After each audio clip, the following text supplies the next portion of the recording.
and gentlemen, Kemenkeu Learning Week Day 2 is about to begin. My name is Salma. Before we start, let's have a moment to review a few technical details. First, to help us recognize you, please rename your ID with format unit_your name. Second, to reduce noise and to prevent sound problems, please mute your audio, but please activate your video. Last but not least, I would like to remind all participants that you can drop your questions via Zoom chat or YouTube live chat. And we also want to have your feedback about this webinar, so please fill the evaluation form at the end of the session on the link that you will share to you on the chat box. Only those who join this webinar until the end and fill the evaluation form are eligible to get the certificate. Please ensure to do so. Today's webinar will be conducted in English. However, it comes with English-Indonesian simultaneous interpretation. To listen to the translation, click the globe icon or three dots icon below. Select Interpretation and choose English or Indonesia accordingly. It is advised that you do not click the mute original audio. But should you wish to do so, to obtain a clearer audio rendition, please make sure to manually switch off the interpretation when someone on the floor is speaking in the language you are listening to. This webinar is also available in our YouTube channel, BPPK Kemenkeu RI. That's all the information. Let us now begin Kemenkeu Learning Week Day 2.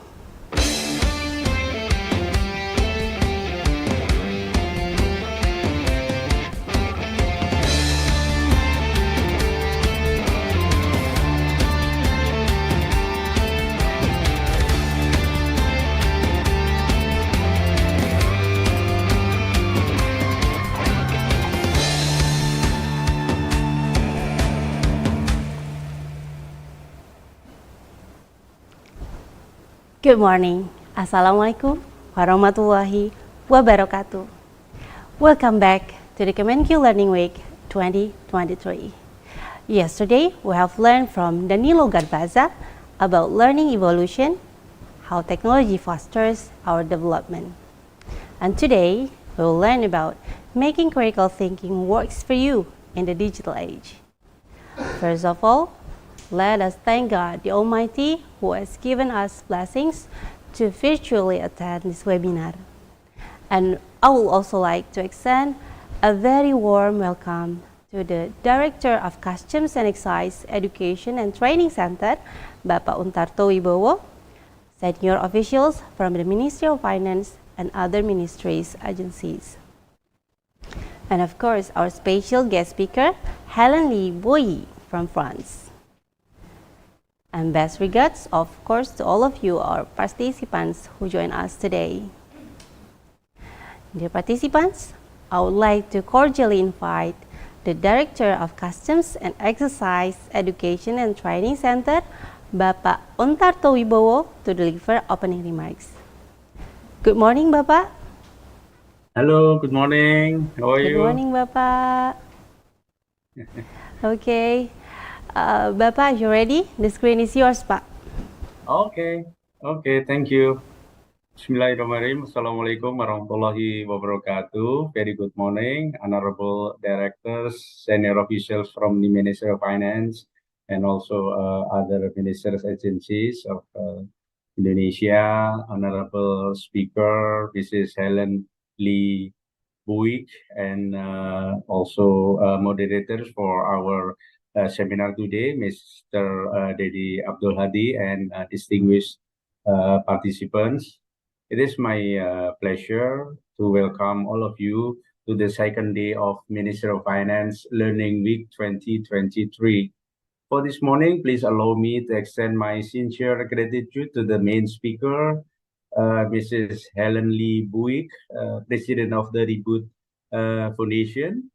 Heartfelt thank you also goes to our today's moderator, Bapak Dedi Abdul Hadi from Indonesia National Single Window Agency. Ladies and gentlemen, The world, as we know today, owes much of its shape to the internet. The internet has dramatically transformed how people live, how people work, communicate, and learn as well. We find ourselves in an interconnected world characterized by globalization, information and communication technology, as well as knowledge explosion that has shrunk our world into a global village. In this new digital age, access to knowledge has greatly improved. Data that has once confined to select individuals or groups is now freely accessible to almost all of us. However, this presents a double-edged sword, I would say, as mere access to information does not guarantee success. It is crucial to understand the context of the information and data and how to utilize it effectively. Furthermore, the pace of change is continually accelerating. New advance, new advancement in artificial intelligence, machine learning, and the Internet of Things will provide even more information. Therefore, the ability to navigate the sea of information, make critical judgment regarding its quality, and determine whether to trust it is essential skills in this digital environment. Within the context of the Ministry of Finance, we are challenged to become data-driven organizations. This means using data to formulate better policies and improve decision-making. It involves not just collecting data, but also evaluating data sources, facts, and conducting research to draw a reasonable conclusion by connecting the dots. This necessitates critical thinking skills. The cultivation of critical thinking skills has become indispensable. Critical thinking equips individuals and also organizations with the ability to analyze information, objectively evaluate situation, and make informed choices. Today, we are honored to have Helen Lee Buick. Helen is one of the most successful women in business transformation. She has served as interim CEO, CFO, or COO for more than a dozen companies. She is the founder of the Reboot Foundation, a Forbes columnist, and currently working on a book about critical thinking. She graduated magna cum laude from Princeton University and earned an MBA from the Harvard Business School. Good morning, Helen. Thank you for accepting our invitation. It is an honor for us to have you here today. I understand that it's quite early in the morning there, around 5 a.m. In Paris, I suppose. So thank you once again for making time for us. And finally, ladies and gentlemen, today we will engage in a session with Mrs. Buick, focusing on the significance and practically of critical thinking skills, particularly in the context of policymaking for the benefit of individuals and organizations in this digital era. This session aims to provide insights and strategies for effectively and adaptively harnessing critical thinking in various aspects of life, including the realm of policy development. Last but not the least, I wish you all a very meaningful learning session today. Please takes as much as possible of this session, and then share it with your colleagues to help them accelerating the knowledge sharing culture in our administration. That's all from me. I should stop here. Thank you very much. Wassalamualaikum warahmatullahi wabarakatuh. Thank you, Vaon, for the bright and warm opening remarks. And ladies and gentlemen, we'll get into the main agenda right now, the presentation and discussion session. Today's session will be led by a moderator, a friend of mine, Bapak Dedi Abdul Hadi. Good morning, Pak Dedi. Good morning, Mbak Salma. Good morning, how are you? Okay, Bapak, before I hand over the session to you, I'd like to introduce you to all of our participants. Bapak Dedi Abdul Hadi is a member of pool of accredited expert of rules of origin, member of National Logistic Ecosystem, and Team Nasional Perundingan Perdagangan International. Serves in Ministry of Finance of Indonesia as the Deputy Director of Partnership at Indonesian National Single Window Agency. He holds a Doctor of Philosophy degree from University of Kitakyushu, Japan. Okay, without further ado, Bapak Dedi, the screen is yours. Okay, yes, thank you again, Mbak Salma. Thank you for the lovely introduction. It's an honor for me to be here. And I would like to welcome our honorable guests and audience who have joined with us either through Zoom meeting or YouTube channel. Thank you for joining us. Well, ladies and gentlemen, before we start, just make sure if you have any question after the presentation, you may write down the question in the room chat or just click the raise hand button and then you can deliver your question. And for those are joining us through the YouTube channel, you may also write down your question into the live chat feature. Okay, so let's jump into the agenda. Our today's topic is critical thinking. What is this?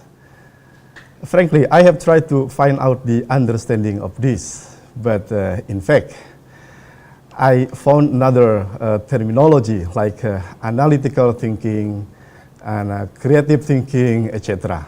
So instead of being confused by myself, I decided to learn directly from the expert. Regarding the expert, I will introduce her later. She will deliver her talk titled Making Critical Thinking Work for You in the Digital Age. And the expert is already mentioned actually by Pak Untarto, Helen Lee Buick. So I think also Pak Untarto already informed us who is Helen Buick. Just short information, I think.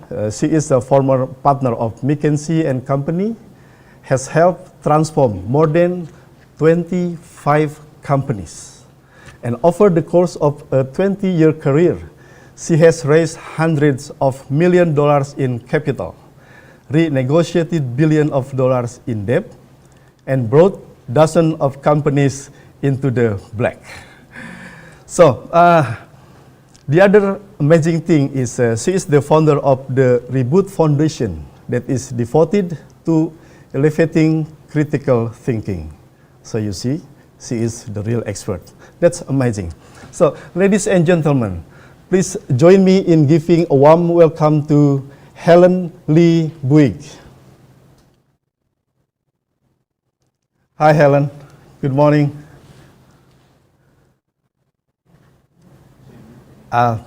Perhaps still muted.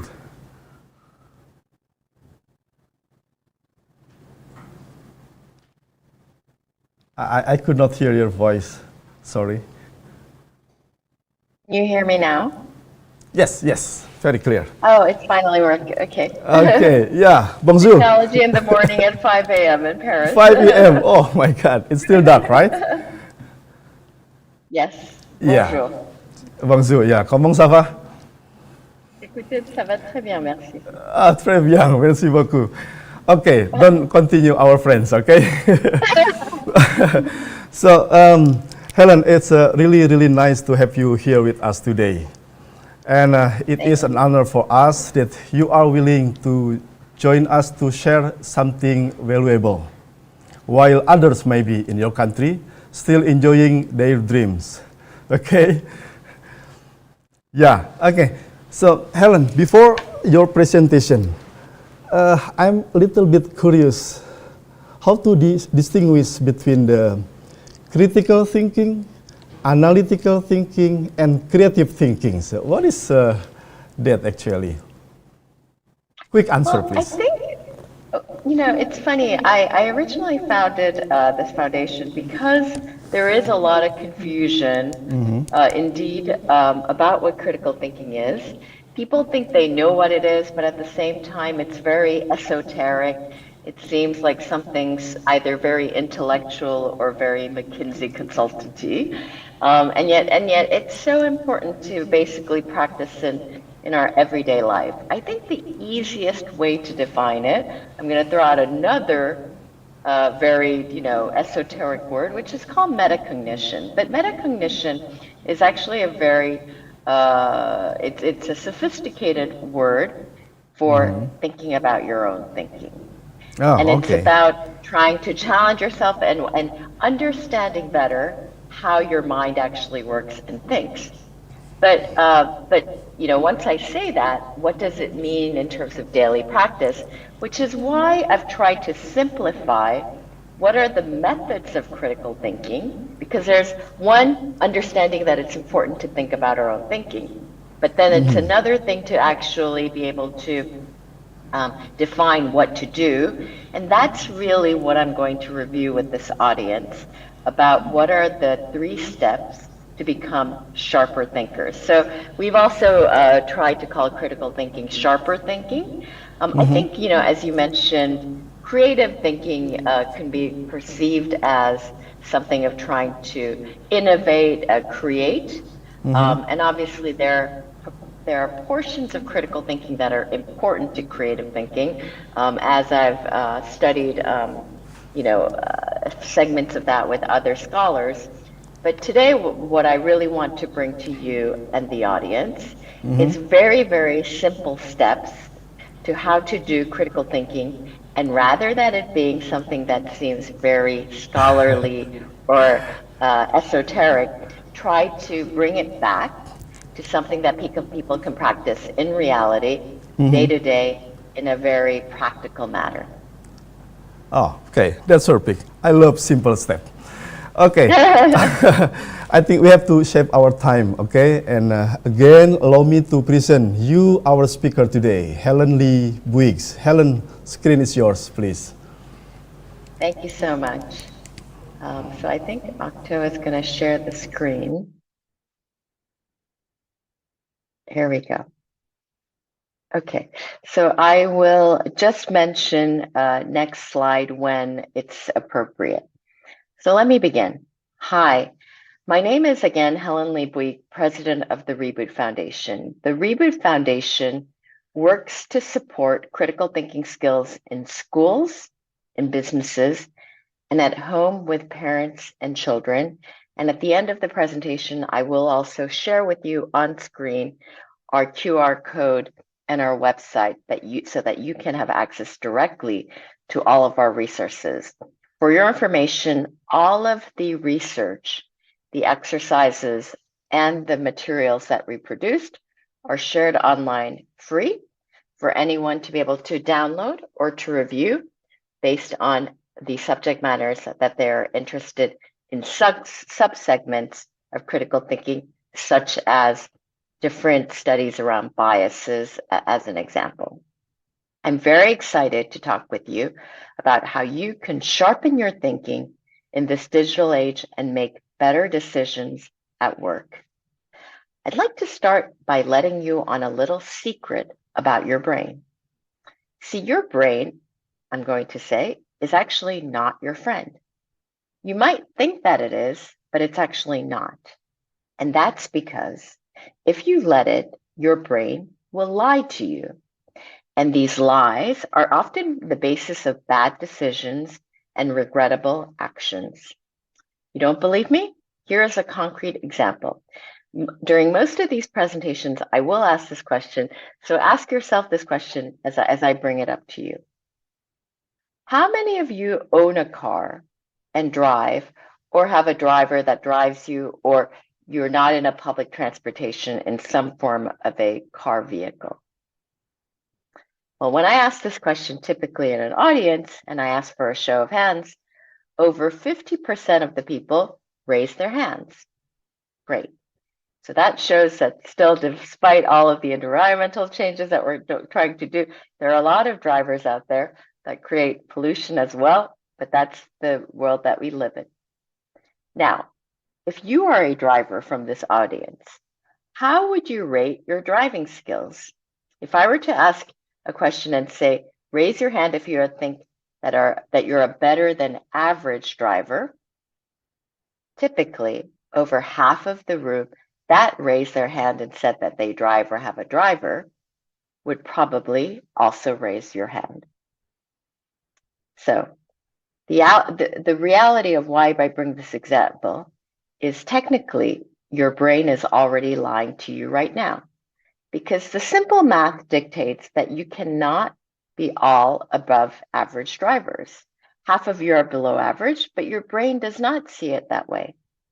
In your mind, you've never run over anybody, or you haven't created an accident, so you must be a great driver. Your brain assesses the world and your place in it by filtering and processing information at lightning speed. And one way it is able to do that is by making snap judgments based on past experiences. These snap judgments are influenced by little mental shortcuts we take when we make decisions. They are called cognitive biases. We all have them. They're hardwired into our brain's circuitry, and they are often harmless. But they also allow your brain to create its own reality based on what you see, feel, and think you know. That reality may or may not be accurate. Today, I am going to tell you how you can stop your brain from lying to you in 3 simple steps. I am also going to share with you how you can think critically at work and in life during this increasingly digital age that has masses and tons of information available at your fingertips. But first, again, a little bit about me and the foundation I started. The origin of this foundation was when my daughter was 8 years old. So this was in 2018. I realized that the way the younger generation today learns materials is really over 90% online and not through books or encyclopedias, which is a way I learned when I was growing up. And I asked myself, what are we doing differently as parents and educators for children who predominantly get most of their information online than offline? And the origin of that basically led me to believe that we need to engage much more critical thinking in schools and as parents for our children in this changing world, because the speed of which we have access to information does fundamentally change the way we think about things. In addition to that, I often ask myself the question, what is the most common mistake or critical thing that I see of why people make poor decisions or errors, even as a group or in boardrooms? And fundamentally, the answer I come to that points to, again, the lack of critical thinking, or oftentimes somewhat groupthink. So I'll get into that a little bit more during my presentation. So in 2018, as I mentioned, the Reboot Foundation was started, and now we create resources and tools that people and business leaders can use to improve their critical thinking skills. By the way, we conduct and fund our own research. we've developed guides for teachers and parents, and we've advised the French government on the need for more critical thinking in schools. We also work in the US with over 2,700 different schools to help teachers better educate themselves on how to incorporate critical thinking in schools. So shall we jump in? I'd ask the moderator to move to the next slide, please. I firmly believe that critical thinking can be learned and developed, now, no matter how old or experienced you are. Everyone can improve their critical thinking skills. All it takes is a commitment to do so and a dedication to put new skills into practice. What are the bases of critical thinking?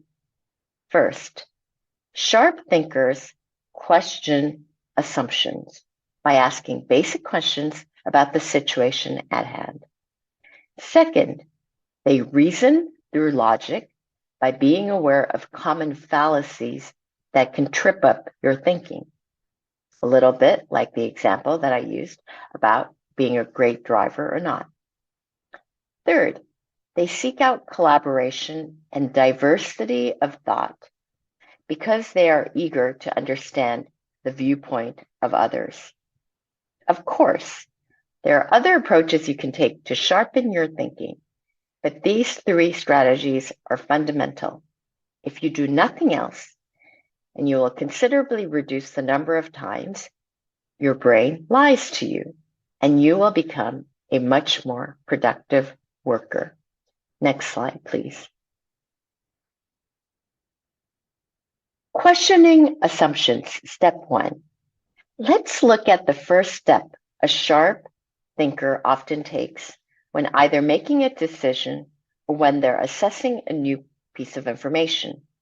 They question assumptions. In practice, how do you do that? It starts with asking yourself basic questions about what you believe and what you assume to be true. For example, a worker in the finance ministry who is developing new spending policies most likely will ask, why do we think that the new policy will deliver its intended results? Who conducted the research in support of the policy? And what do the critics say? How will the citizens react to the new policy?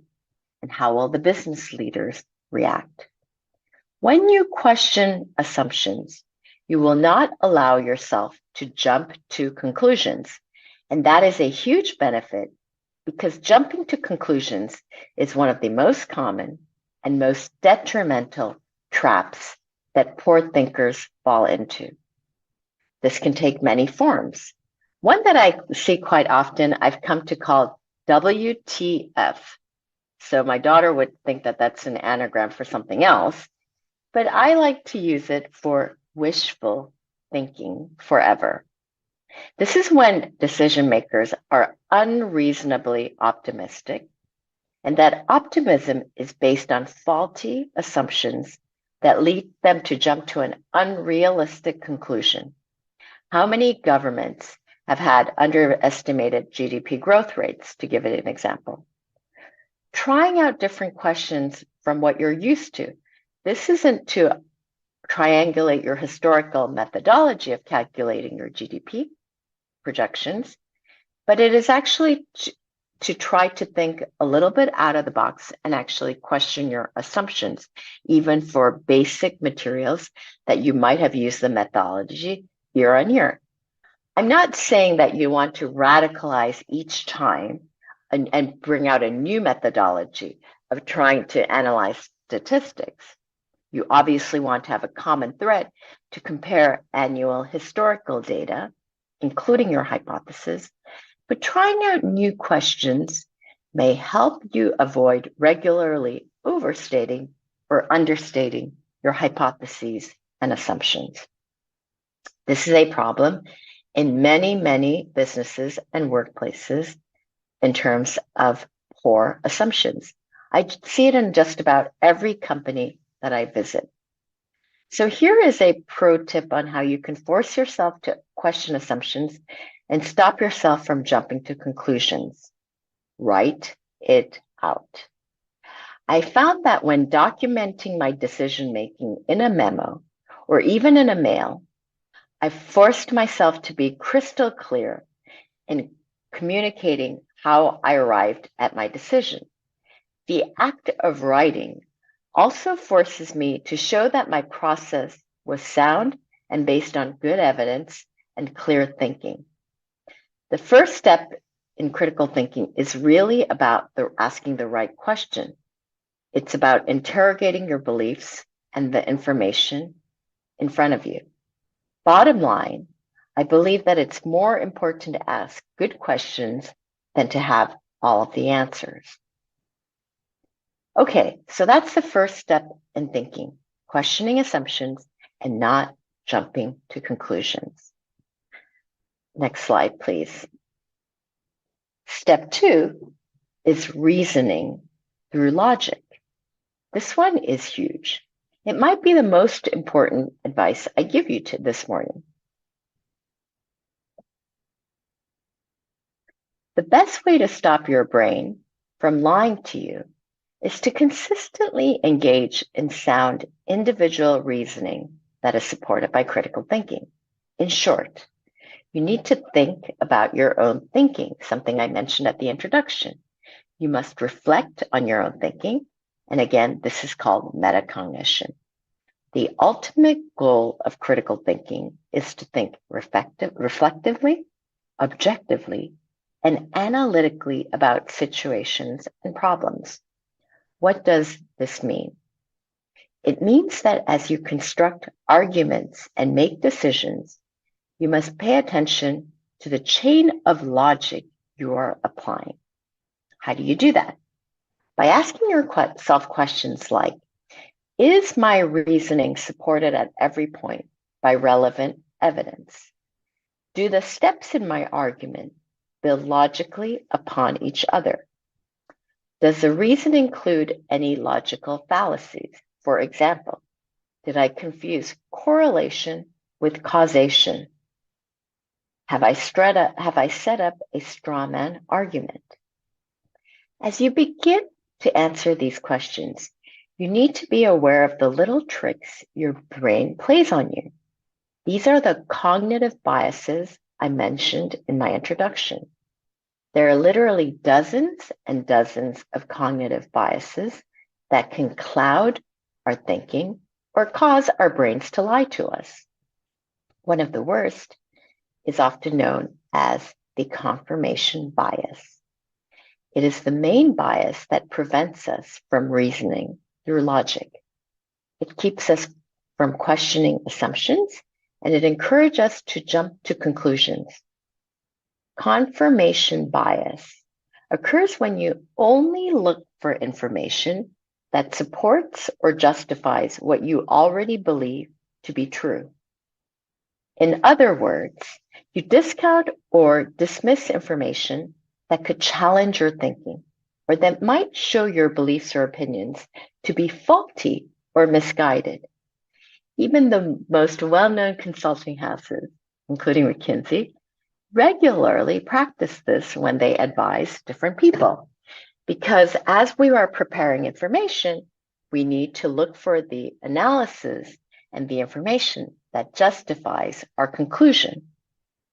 But again, there's nothing wrong with defending and arguing for a position. What is important is that you don't fall into the trap of allowing that to be part of your original analysis, because then you fall into the trap where you allow your brain to lie to yourself as well.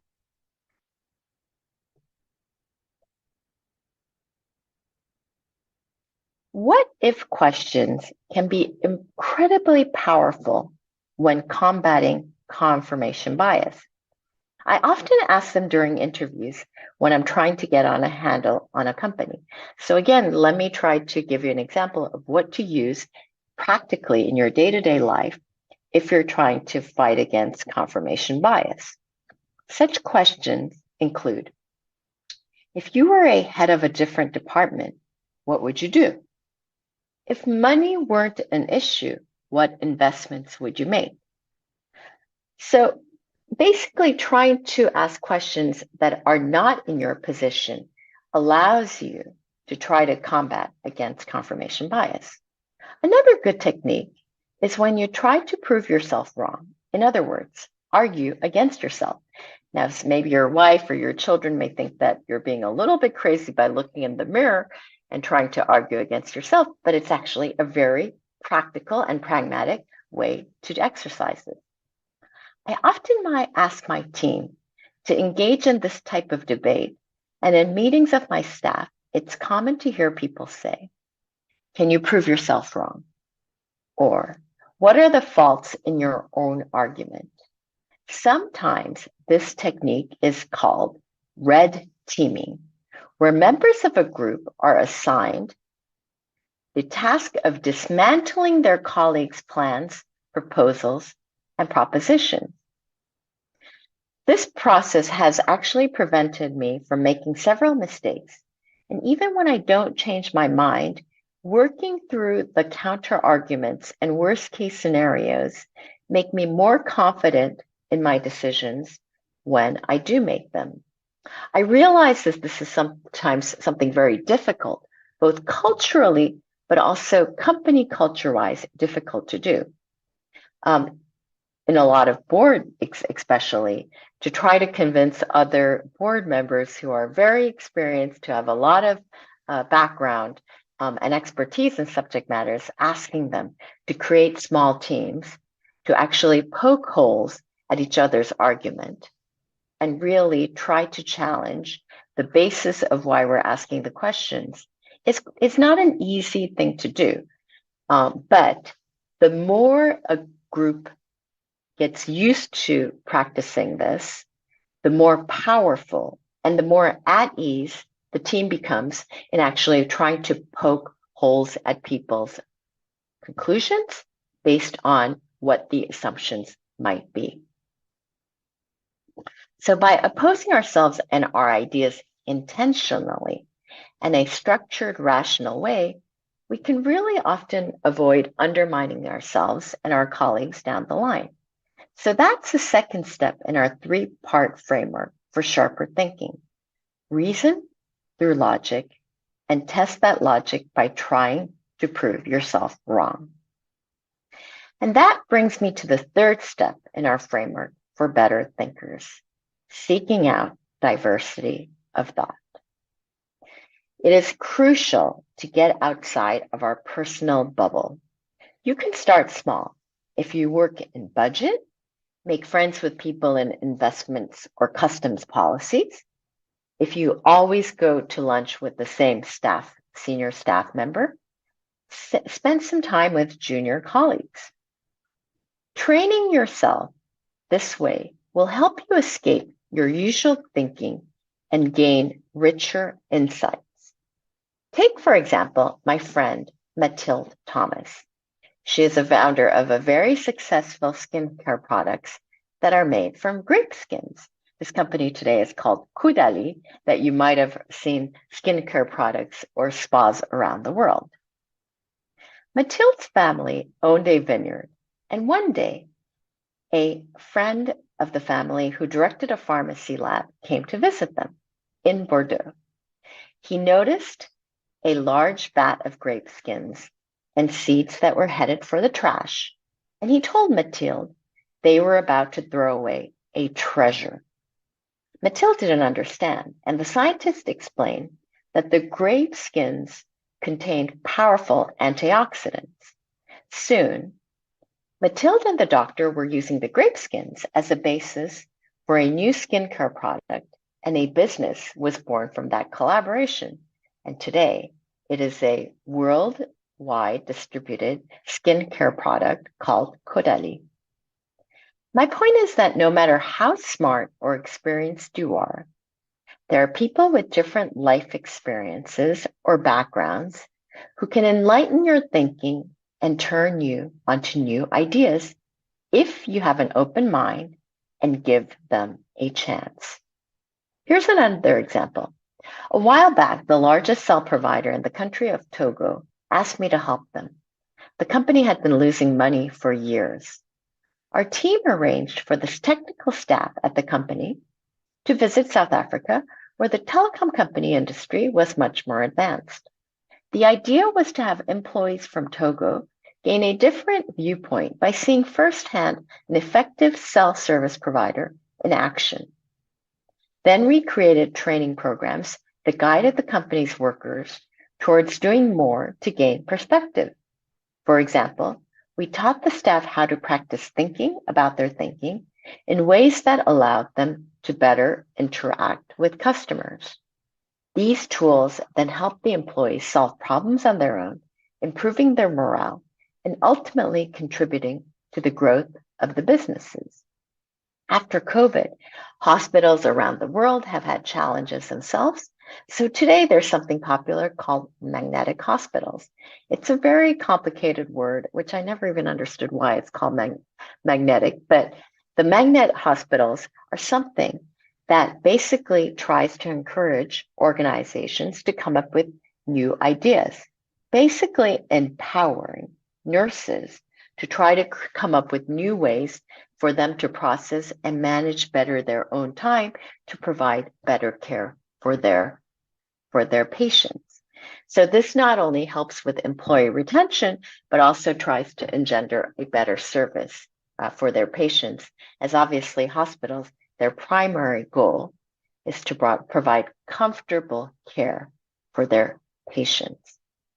So sometimes people call this empowerment, but sometimes some call it diversity of perspectives as well, in terms of trying to communicate better ways of trying to provide services to its clients and customers, and in the case of hospitals, patients.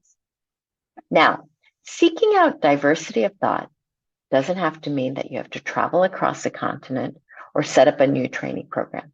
It can be as simple as changing the context of the problem. For example, people can often gain insight into a problem simply by creating visual representation of the issue that they're thinking about. By mapping out a problem and potential solution, you are often able to see relationships, causes, and effects in ways that you couldn't when the discussion was abstract. In research circles, this is known as dual coding, and we learn more about something if we seek to regard it, and it's represented both visually and as text. It doesn't have to be elaborate. I often draw in my notes, making connections between different ideas with the line and circle. Of course, one of the most obvious ways to gain different perspectives is to read widely and to seek out material from authors and experts from backgrounds that are different from yours. These can be people from different countries, people who have different educational backgrounds, people with different economic backgrounds. So I want to repeat two things that I said about visual. Again, this is a bit linked to the digital age. We often like to do everything is on email, everything's online on our computers, but there is a huge benefit of actually taking a piece of paper and a pen or a pencil, one, to re-outline and visualize your assumptions and the way you're thinking about it. And the example that I gave, when you actually have a lot of data facts, then making the links using literally circles, stars, lines, can actually help you better see causality and correlation that you might have missed if you were reading the subject matter and the analysis purely on your screen. But going back to different backgrounds and the importance of diversity of thought, take me for an example. First, it's true, I'm a woman. Second, as you can see from the screen, I am of Asian descent. I am my origin is Korean. Third, I was educated in the US, as the moderators have explained. I went to high school in the US, I went to Princeton University and Harvard Business School. And fourth, I live and work in Paris. My husband is French and my daughter is dual nationality. These experiences, kind of by design, at least in my life, probably has given me a unique perspective on culture and on business leadership, on politics, and on consumers. Because every country that I grew up in and lived in, obviously things are different, the culture is different, and the way people communicate and interact are different. But again, I'm not a unicorn. There are lots of people out there just like me, especially in this modern world. Find them, befriend them, because they can help you sharpen your thinking by giving you different perspectives of what they might have done in other countries, other continents, other backgrounds, or other experiences that can help you in your day-to-day conversation about thinking of matters. Next slide, please. As you begin to consider new perspectives and explore changes to the status quo, let's consider what is potentially the biggest difference maker businesses are experiencing right now. Yes, technology. Technology changes a lot. It always does. From the first computer to the introduction of artificial intelligence tools like ChatGPT, the digital age will continue to shape the way we work and live. I believe these new technologies will indeed require their users to be better critical thinkers. What do I mean by that specifically? Some people may think that AI will reduce the need for critical thinking because AI represents an easy button. It can automate so much of our mundane tasks. It can write our emails, schedule our meetings, and even conduct our research, right? Well, not exactly. There are no easy buttons. You've learned this in your own jobs and lives. I believe AI will elevate, indeed, the need for critical thinking in unprecedented ways. Yes, AI is an exciting new tool, but it's the critical thinkers more than ever will help leap ahead in business. Let me explain. Research is an important part of conducting due diligence in any organization. The first place people might go to start that research is a search engine like Google or now ChatGPT. A certain degree of trust is imbued into these algorithms and AI tools when they're used for research. We trust that on some level, the results we receive are comprehensive and accurate, and that we can base our decisions to take actions based on that. But even the company that created ChatGPT admits that it's getting things wrong. How wrong? Well, to quote the company, when we at OpenAI tried to train an AI-generated content director, we found that it labeled human written texts like Shakespeare and the Declaration of Independence as AI-generated. Obviously, that's not good. This is where your critical thinking comes in. Just because a trusted or seemingly objective source presents information, it does not mean that the information is correct. Things could go terribly wrong for a student using ChatGPT to write a report on Shakespeare, or for finance ministers using the platform to summarize economic policies. These may feel like far-fetched example, but recent research from Reboot shows that people, particularly young adults, too often believe what they see on the internet, and they make little attempt to verify the information that they come across. It's how conspiracy theories take root and how a distrust of science is spreading. In fact, according to our recent survey of 13 to 24-year-olds, both in the US and in France, 40% of young adults, so the ages between 13 and 24, were not even sure if science helps the world more than it harms it. A generation of workers exhibiting an over-reliance on AI could prove dangerous without an investment in critical thinking. As we all know, AI and data are not going away. Data has become the new lubricant that makes our economy hum, and it's sometimes called the new oil. But like oil, it's essentially useless unless it is refined and turned into something of value to people and businesses. AI does not protect people from misinformation. In fact, it can exacerbate its harmful impacts by cloaking erroneous information as objective data, or even by making things up. You've heard about ChatGPT's hallucinations. This is when AI takes the information it's gathered and spits out an answer that is entirely fictional and false. For example, a colleague who conducts research reports at Reboot was using ChatGPT to search the web for published papers on the effects of social media on young people, research that we normally do. Among the papers ChatGPT recommended was one that sounded particularly interesting and very relevant to the work that the Foundation Reboot was conducting. However, when we tried to obtain a copy of the research paper ChatGPT had recommended, we discovered it didn't exist. While the authors listed by ChatGPT were real people, we couldn't find any publications by those scholars on the topic of social media and young people. This is why using our critical thinking skills is key to navigating our modern world.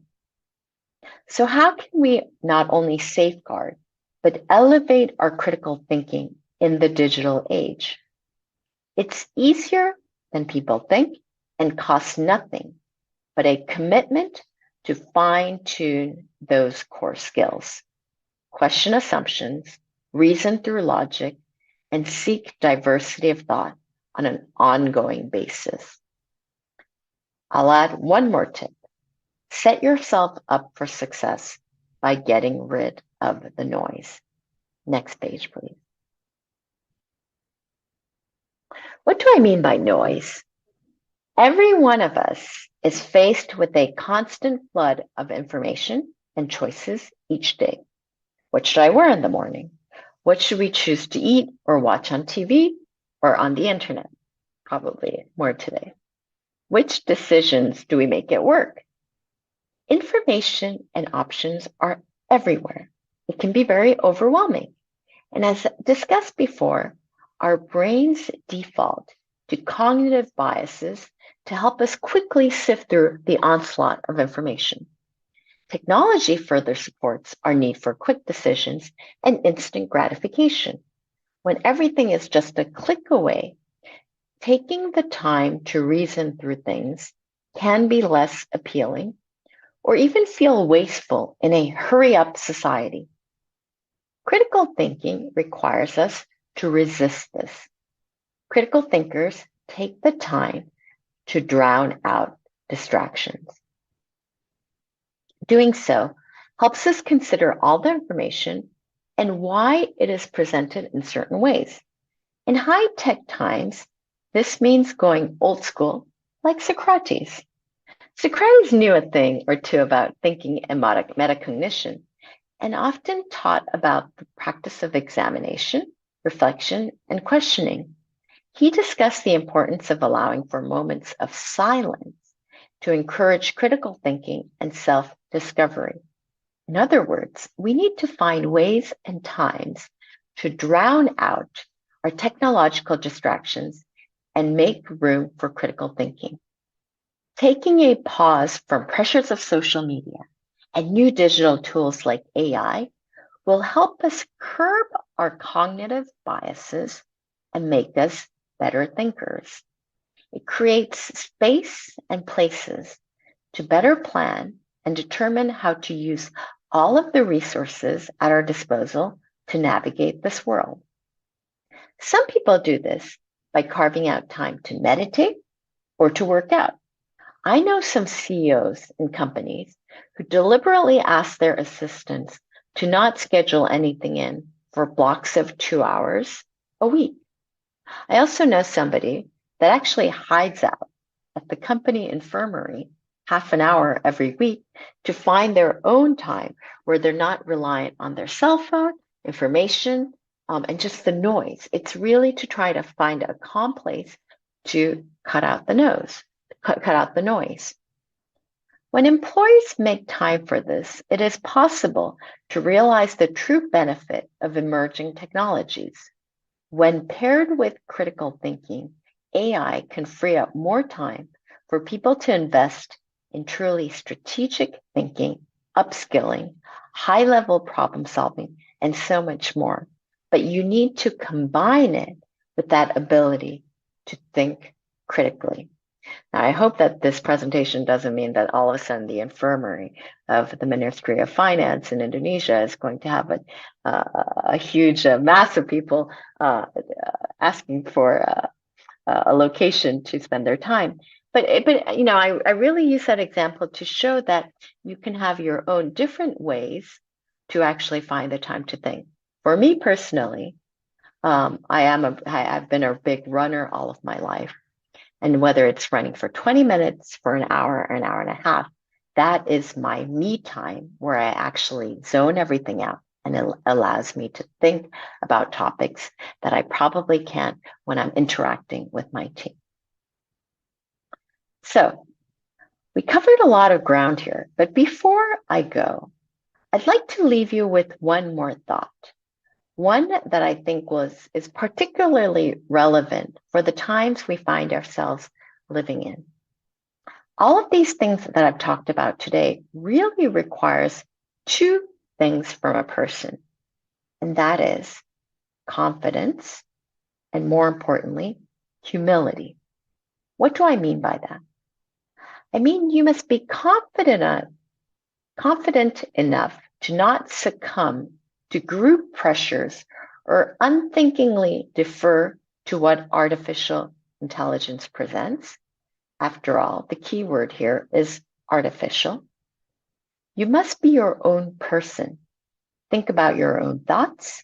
Believe in yourself enough to not follow the general crowd. But, and this is huge, you must also be humble enough to acknowledge that you might be wrong or that your thinking is biased. And you must be willing to change your mind. This is difficult because most higher education teaches us methods how to be more convincing with others, how to explain, how to cajole when we are, and explain why we are always right. And most societies judge and produce consequences if the outcome is not what we expected. And that sometimes hierarchy kicks in. As I mentioned, I'm Korean by origin. I come from a country where culturally it is fundamentally Confucian, which means you're not supposed to cross or question when the elderly speaks or when your superiors do. This in and of itself can support and persist confirmation bias. But in your day-to-day decision-making, both personally at home and professionally, while respecting different cultures, it is still important to question assumptions, question the logic that people are, chain of logic that people are using, regardless of background, hierarchy, to ensure that you're making the maximum and optimal decisions. Again, the two words that I mentioned, confidence and humility. You need to do this with humility and the respective cultures and the respective differences, but yet incorporate the real avoidance of the desire to go along with groupthink. Hence, this means that we must utilize empathy and open-mindedness when making decisions. Being simultaneously humble and confidence is, again, hard to do. And especially it's hard today when everybody, it seems, has their own set of facts and can never be wrong about anything. But I do believe that the tips and insights that I've talked about today can help. If you do these things, you will sharpen your thinking, technology, and even your own brain may still try to trick you and lie to you, but at least you have the tools to set them straight. Thank you very much. And I believe the moderator will help me now open up to Q&A.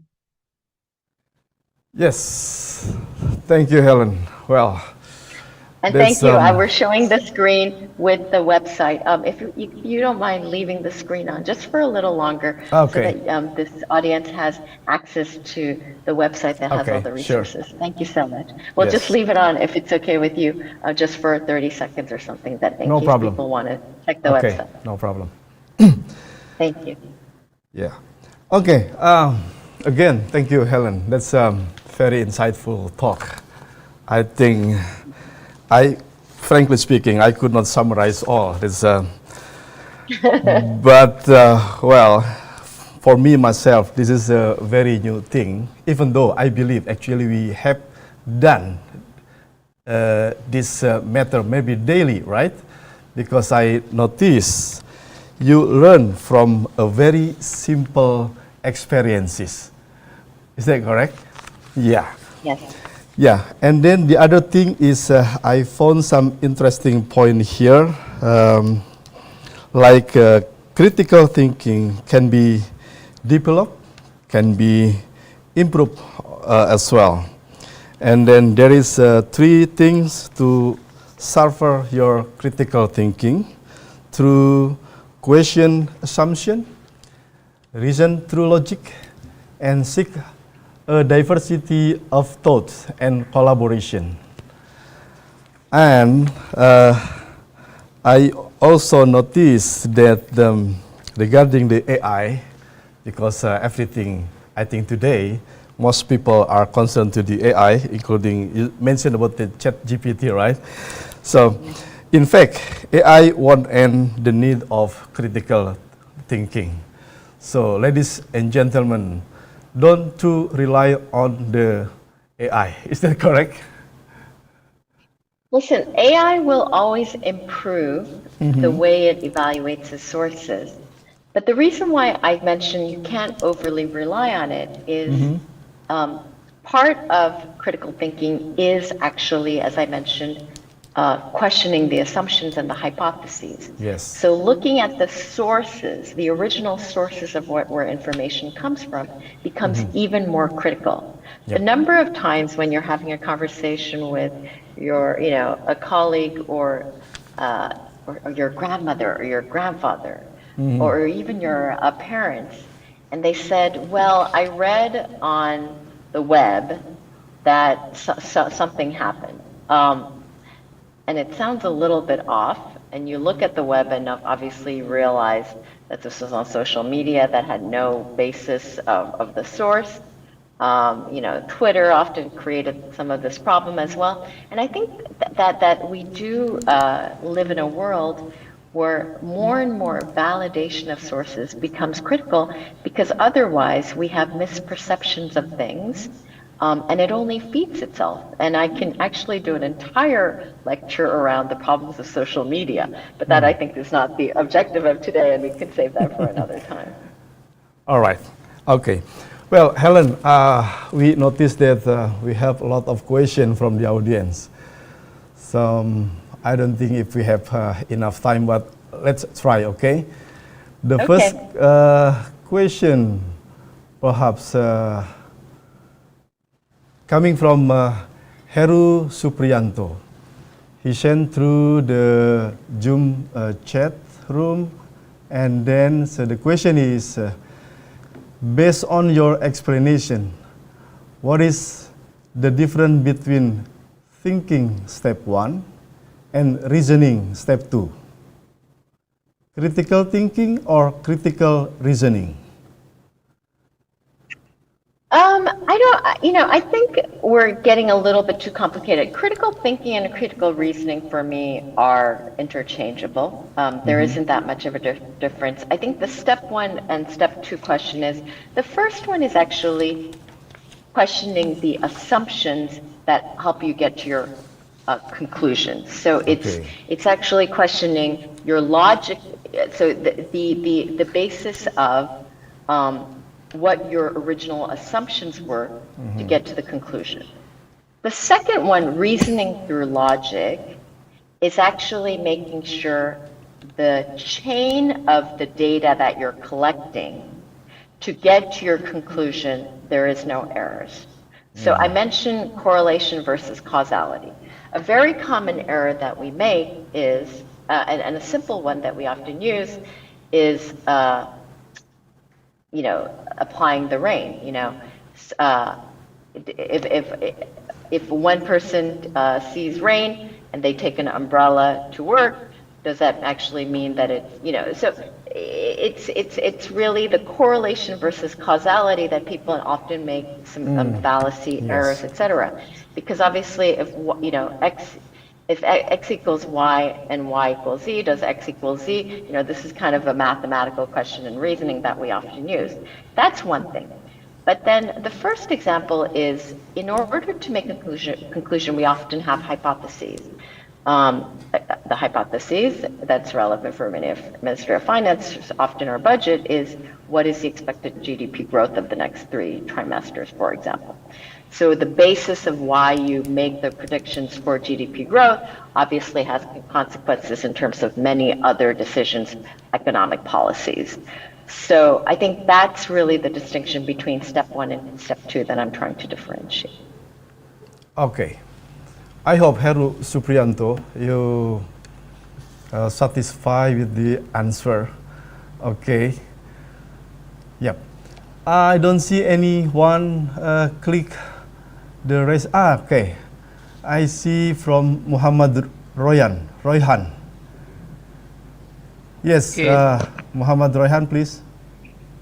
Okay. Thank you, Mr. Morning. Dedi. Hello? Yes. Can you hear Yes. me? Okay. Thank you, Mr. Dedi, for this chance. I think I will not pass up this opportunity to ask an expert. Bonjour, Madame Helen. Comment Bonjour. vas-tu? Très bien. Okay, I think enough. I just can speak French, only opening introduction. Okay, Madam Helen, I resume my introduction in English. My name is Royhan. I am from Financial Ministry of Indonesia, and I work at Custom and Exercise in Tanjung Priok, Jakarta. I think very interesting about critical thinking. My question, in the most country in Asia, including Indonesia, we have a social structure and norm that restrict us to implement our critical thinking. So when you apply critical thinking, you may become isolated from society, even though you are right. So how make it in soft-bridging critical thinking to a norm of our society? And the second question is about, I enjoy that you have a diversity experience in many countries, like you said previously. I think experience in diversity will provide us extensive information, but many people don't have that opportunity. So in the digital era, big data, I think it's quite helpful in enriching that information. But I think this will be different because we don't involve the emotional side. So information doesn't contain emotional side. So what do you think about can critical thinking it will be endanger our decision because we don't using emotional side in make our decision. Okay, thank you, Madam Helen. Thank you. So I'm going to split your questions into two areas. Because I'm going to split your question into 2 areas. One is when it's not culturally acceptable, and in a work environment, what can you do? And then the second is around the emotional side and ChatGPT and not having it. How can you better improve that? So the first question, as I indicated during my speech, you can imagine that in a board setting of a company, it's culturally difficult as well because, as you know, I'm going to say something very stereotypical. The average age of most companies board is above 60. I'd say 80% male, if not more. And a lot of times people already know each other, they're good friends. And so again, trying to challenge people's arguments and assumptions doesn't mean that it needs to be in a confrontational way.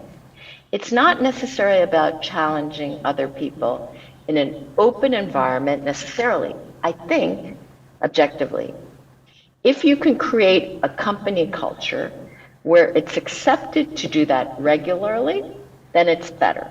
But I don't think that's possible in many companies or in many cultures. But what happens in real boards? Obviously, some people will say that the side conversations before the board are almost more important than the discussion that happens at the board. I think you can apply that in your day-to-day company situation as well.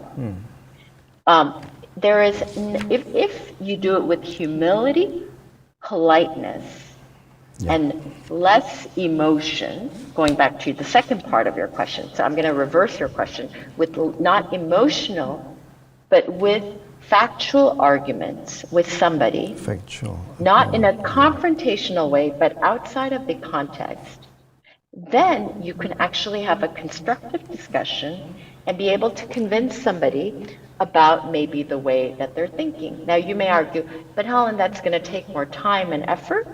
But ultimately, for a better outcome, what we're trying to avoid is to fall into the trap of our own individual biases and traps of us lying to ourselves about our reasoning. So I think if culturally it is difficult to do some of these steps, then try different methods to do it offline. And as I mentioned to you, if it's not having lunch with a different group in the office cafeteria, then maybe try to have a coffee outside of the office with somebody that maybe you're not normally in contact of work regularly. In a company environment, I often say that accounting people should often reach out to marketing people and try to understand, because they don't always speak the same language and review the same material. So that's one way to think about it. Sorry. The second question about emotion. So I'm going to say something that may seem a little bit controversial or contrary to what you said. I believe that the challenge of the internet is that there's too much information, actually, too much emotion, actually. Because in particular social media, basically a lot of these search engines are deliberately designed to prey on people's emotions so that they watch the website longer, because their revenue model is to keep your eyes on their site longer. Studies have shown that when people become emotional, they actually stop critical thinking, because they don't have that, I mentioned in my speech that you need to have the time to strip out the noise. Emotion is all noise. And so, and obviously confirmation bias comes not only from our previous experience, but it's also our previous emotions coming from things that we might have experienced before. So I would argue that it is important that in the digital world, where there's too much emotion on screen, we need to learn how to take a step back and take the emotion out of it and focus more on actual logical thinking and better communication accordingly. Wow, great. Thank you. So, Thank you for the Rohan, questions. is it okay? All right. Well, the third question is coming from Haris Haryadi through the Zoom chat. He is questioning how to keep us being critical when we are facing a critical situation, being under pressures and having to decide quickly. Please. Yes, and first of all, I jokingly say that, because the French people say, but we critique all the time, so we are critical thinkers by nature. Well, criticizing something is not being a critical thinker, right? So I just do want to make that clarification. Clearly, it's much more difficult. The world is about instant gratification. It's all about making decisions quickly. You know, I have these conversations with journalists all the time. They're like, it's even hard. We don't have time to verify our facts as journalists because we are so pressured to publish and put out information there. Otherwise, our competitors are putting out information there. So it is difficult and more challenging to under pressure to make decisions quickly. Having said that, I'm going to reverse the question. If you make a sequence of poor decisions, then you will spend more time trying to undo that work, and then you actually have a bigger pressure in terms of your time efficiency. So I think it is really, really important to make it a practice. It doesn't require you to do days and days of analysis. And the rule that I often approach is something called, in consulting, called the 80-20 rule. You don't need to have 100% of information and 100% of your reasoning fully vetted. If you have 80% of your analysis done with correct questioning assumptions and reasoning through logic, then I think at that point you can make the decision, because the 80-20 rule allows you to quickly act while you're under pressure, and yet nonetheless ensure in your mind that you've done the full exercise of the metacognition and done the necessary analysis before proposing an outcome or a decision. Okay. I hope that answers your question. Yeah, I hope so too. Well, okay, anyone? He said understood. Okay, Thank perfect. you. Thank you. Well, the next question I hope coming from someone who clicked the raise hand button. No one? Okay, if not, then I will read another question through Zoom chat. Okay. Sorry, we have Pramdani here. Please. Unmute your mic, please, Pramdani. Oh, Yes. okay. Yeah. Thank you very much for this opportunity. Helen, how are you? Good, how are you? It's a great time for me to ask you a question about metacognition. Yes. For me, it's just like how we build an infrastructure for thinking, especially in context of education and training. So, would you like to give us your tips or your recommendation how we build metacognition in class, both in education or in training environment? Okay, great. Thank you. So I think there's two common fallacies and misnomers that people think. Metacognition and critical thinking, research has shown that the practice of metacognition works best when you treat it based on specific content. What I mean specifically by that is, for example, for middle school, elementary school education, it's better to teach teachers to introduce critical thinking methods that's different in science, math, or history. So when you combine content with critical thinking methods, then it helps people do it better, and it's more powerful. So to answer your question about bringing it into education and formation, it is important, rather than doing another speech of here are the 3 critical steps for sharper thinking, which I need to do because it's more of general information. If you truly want to teach critical thinking, it's better in a module of a teaching module involving questioning hypotheses for example, a module around how do you build a model, or how do you analyze macroeconomic data. If you incorporate the two, then it becomes much more powerful in terms of education. So that's your one part of your question about what's the most efficient way to bring critical thinking in education itself. So that's my recommendation. And then the other thing is something I can't stop repeating, is awareness in and of itself is very important. It's a little bit like misinformation on web. Studies have shown that if you actually read an article or do a game or watch a video, a YouTube video, about how to spot disinformation, misinformation, then there is a benefit before and after.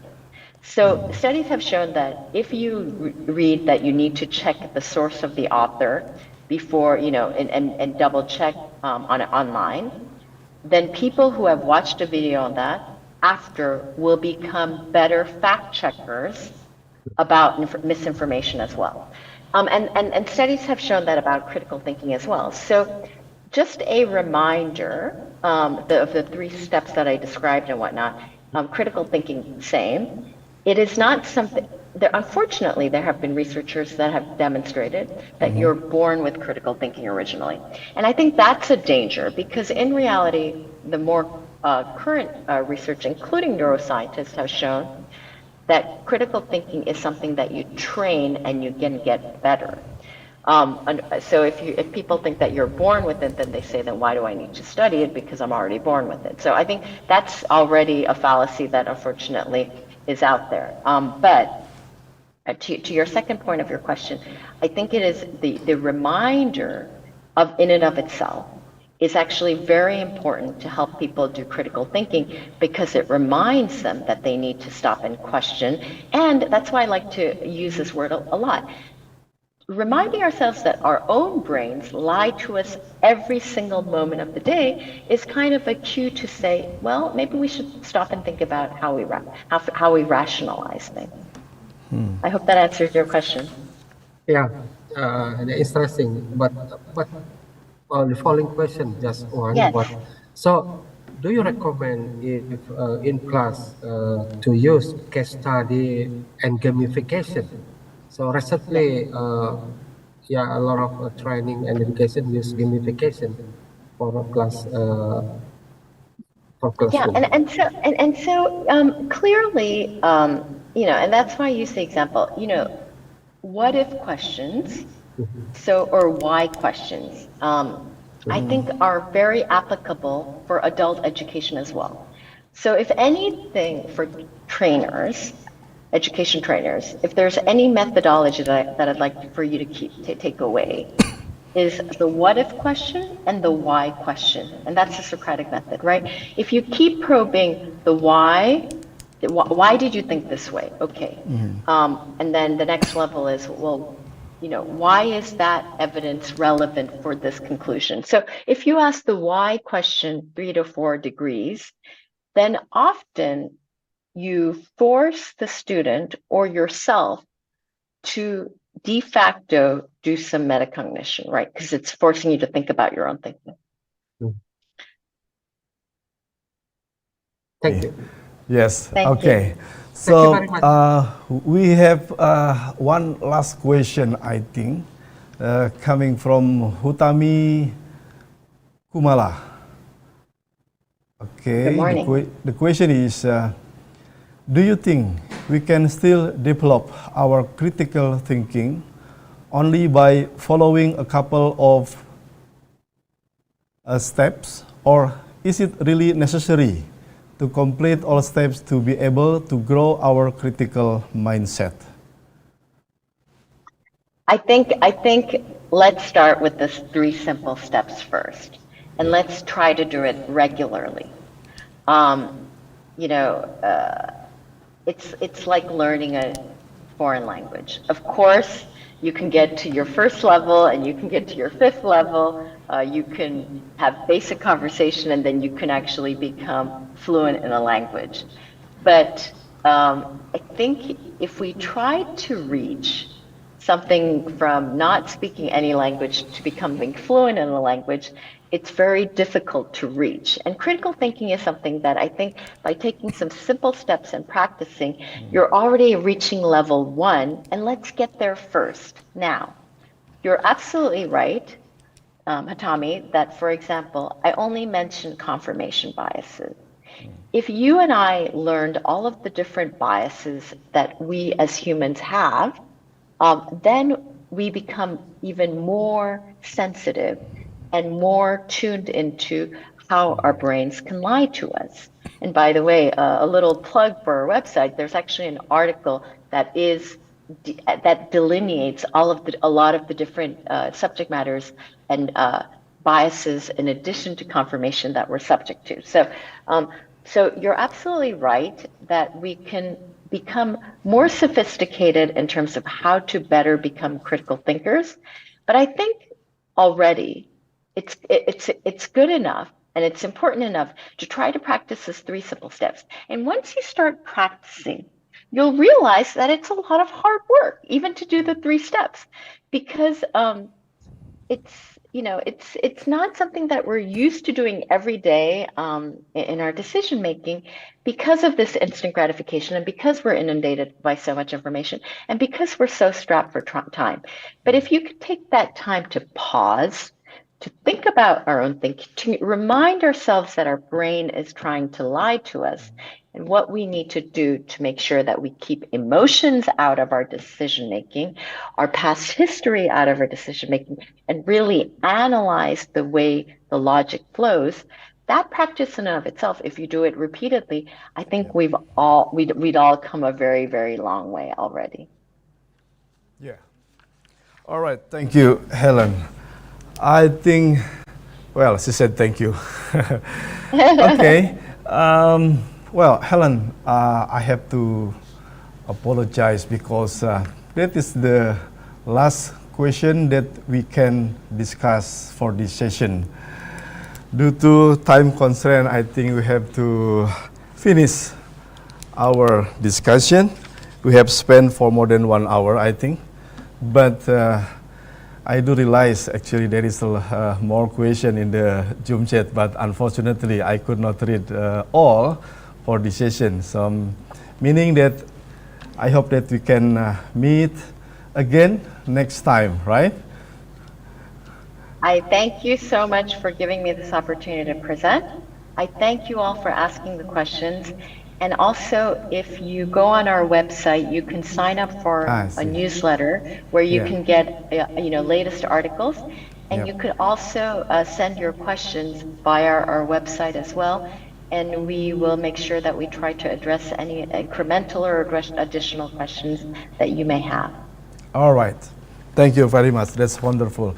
But before you leaving, is there any last statement for us regarding the topic? But please, out of the 3 things to sharpen our critical thinking, is there any last statement, please?